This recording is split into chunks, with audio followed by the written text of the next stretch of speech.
Halo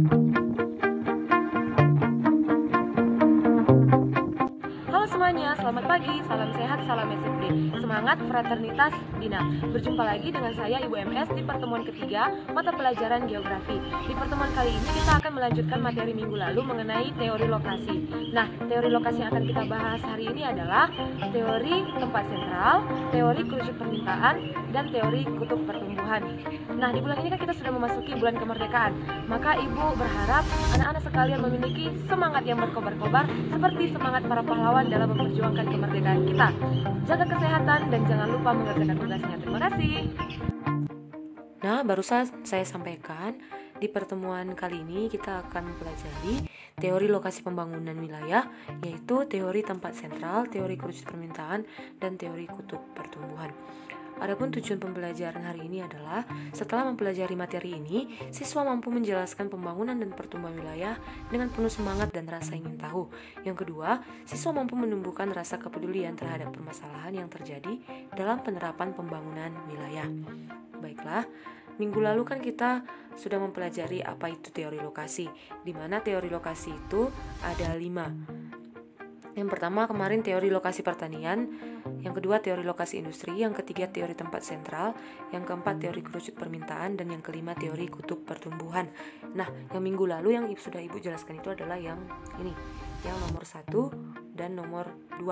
Nah, hari ini kita akan lanjutkan yang Ibu jelaskan itu adalah yang nomor 3 sampai nomor 5 ya. Kita mulai dari teori tempat sentral. Teori tempat sentral ini dicetuskan oleh Walter Christaller. Walter Christaller ini adalah dia seorang ahli ekonomi, ahli geografi juga yang berasal dari Jerman. Jadi si Walter Christaller ini dia mengatakan bahwa teori tempat sentral merupakan lokasi yang melayani berbagai kebutuhan penduduk pada suatu tempat yang terpusat. Jadi di sini dikatakan sentral, center artinya pusat. Jadi dia mengatakan bahwa jika penduduk ingin kebutuhannya terpenuhi, baik itu barang maupun jasa, maka dia harus pergi ke suatu tempat yang disebut tempat sentral atau pusat pelayanan. Nah,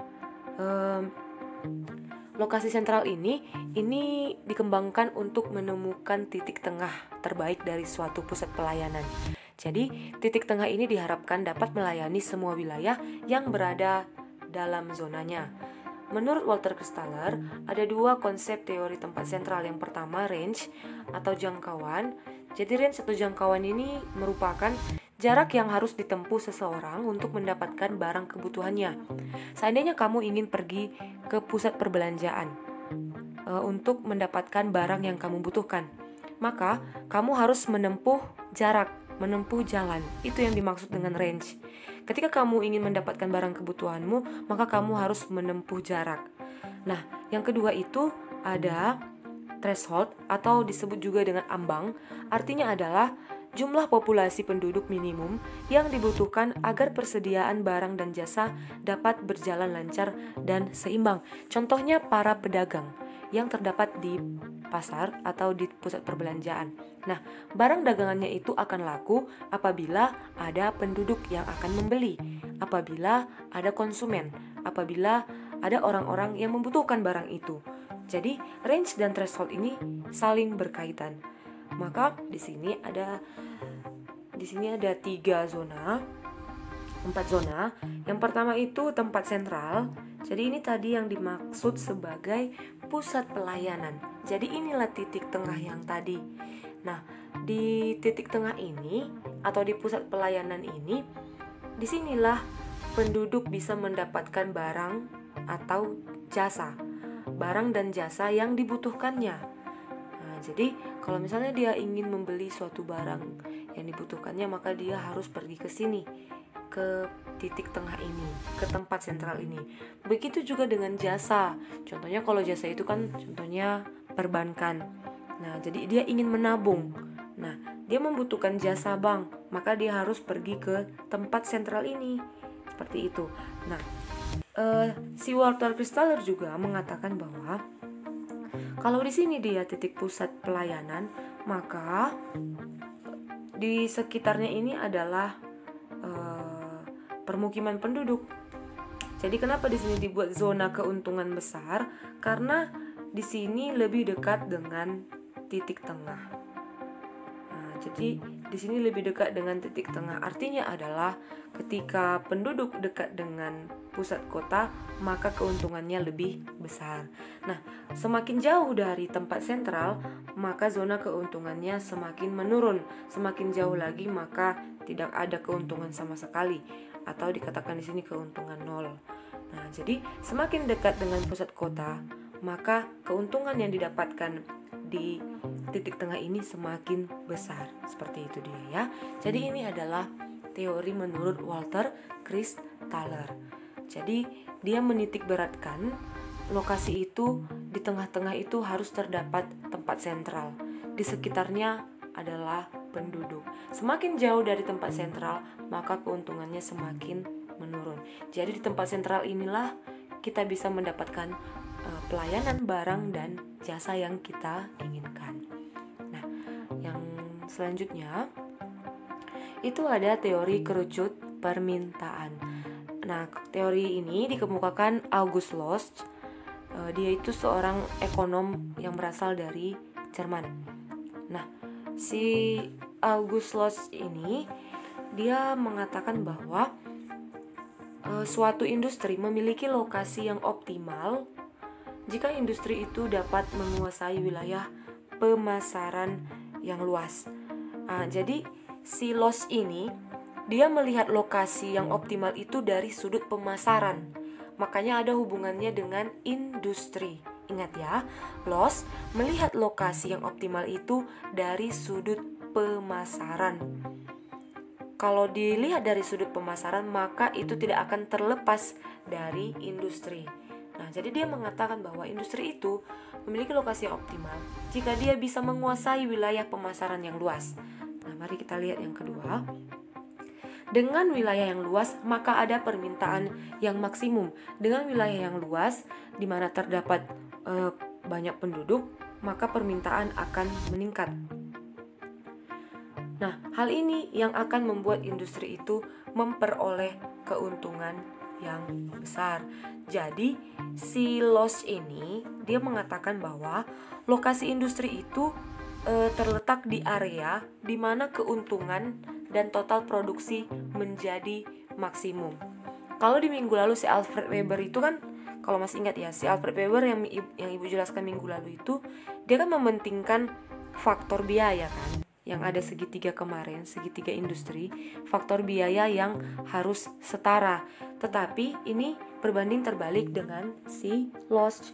Si Lotz itu dia mementingkan bagaimana barang dagangan itu laku, terjual habis.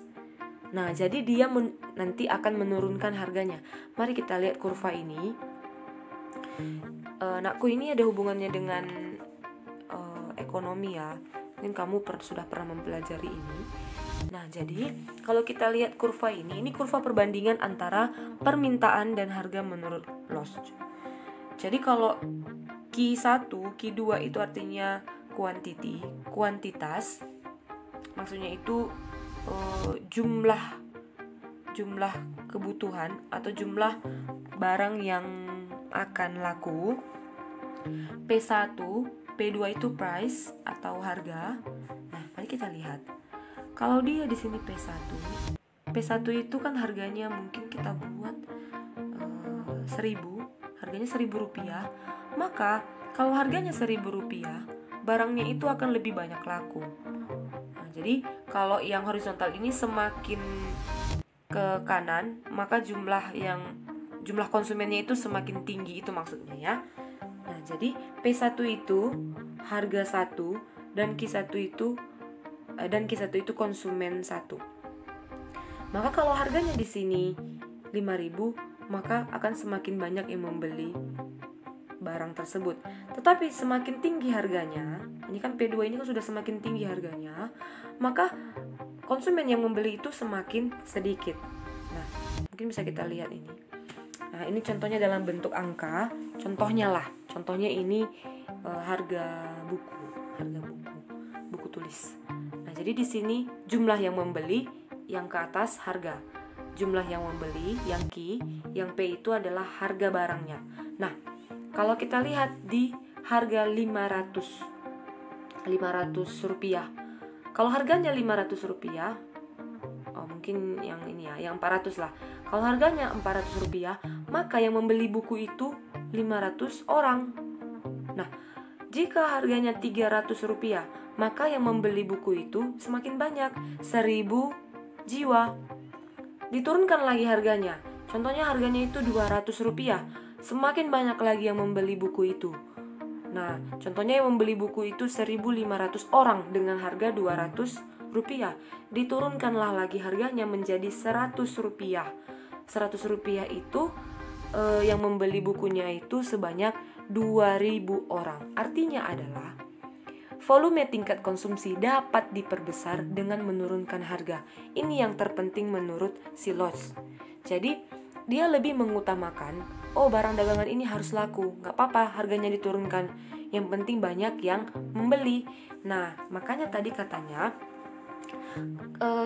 kalau misalnya sudah banyak yang membeli barang tersebut, maka itu akan meningkatkan perekonomian di wilayah itu. Sehingga kalau sudah perekonomiannya meningkat, maka akan mendorong terjadinya pertumbuhan dan pembangunan wilayah itu. Nah, inilah dia menurut si Lodge. Nah, dia mengasumsikan bahwa barang dagangan itu nggak apa-apa harganya diturunkan, tetapi harus banyak yang membeli barang tersebut. Nah, sehingga itu nanti akan memancing terjadinya pertumbuhan wilayah yang lebih baik lagi.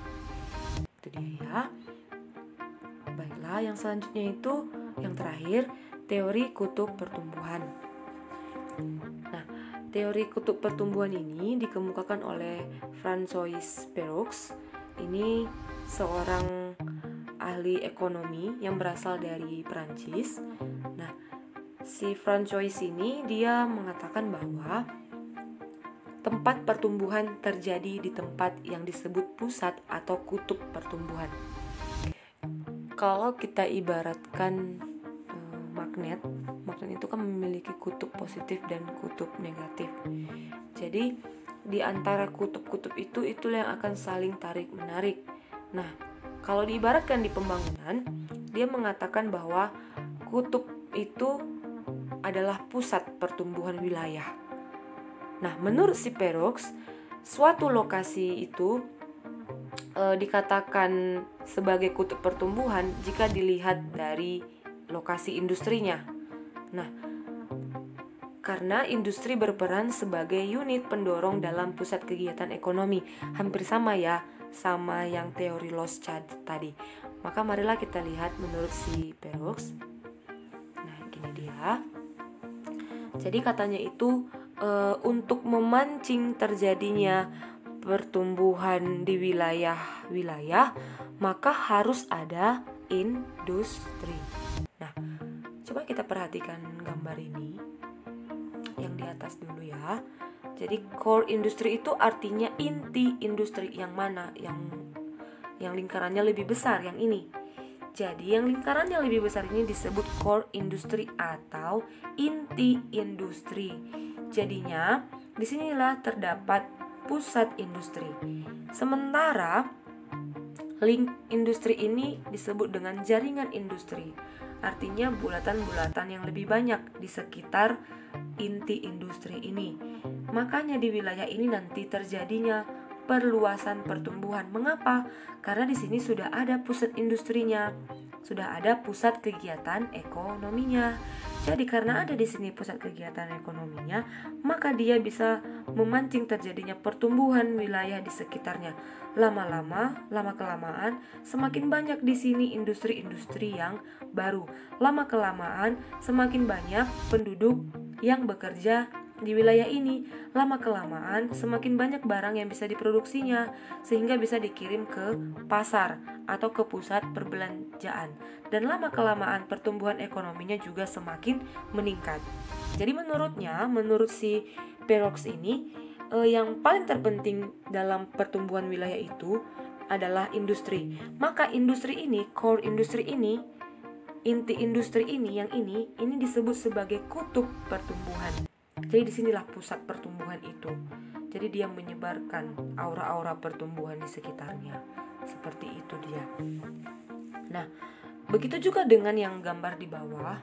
Nah, ini sudah semakin meluas, secondary industry. Artinya wilayah sekunder industri. Link industri itu tadi jaringan industri. Nah, coba kita lihat yang kotak warna hijau muda yang ini. Nah, ini disebut sebagai industri yang sekunder. Nah, ini perluasan dari yang ini tadi. Kan ini tadi sama dengan yang ini. Maka semakin lama semakin banyak muncul lagi pusat-pusat industri yang baru, muncul lagi kutub-kutub pertumbuhan yang baru. Nah, tadi berawal dari sini saja, core industry, dari inti industri. Lama-kelamaan membentuk wilayah sekunder industri yang lebih besar kotaknya yang ini. Nah, ini sudah menjadi pusat juga di situ, sehingga membentuk lagi jaringan industri yang baru. Lama-kelamaan seperti itu. Sampai akhirnya wilayah itu sudah lebih maju dibandingkan sebelumnya. Nah, jadi menurut si Perox ini, dia berpikir bahwa kutub pertumbuhan itu alangkah baiknya itu adalah dari tingkat atau dari segi pembangunan industri terlebih dahulu. Karena industri ini salah satu fasilitas yang bisa memancing atau bisa membantu kemajuan dari perekonomian suatu wilayah. Jadi inilah dia teori dari kutub pertumbuhan. Baiklah, demikian saja pembelajaran hari ini. Semoga bermanfaat untuk kalian, terutama dalam pemilihan lokasi untuk pembangunan di sekitar tempat tinggalmu. Jaga kesehatannya dan jangan lupa untuk mengerjakan tugasnya. Salam sehat, salam SFD.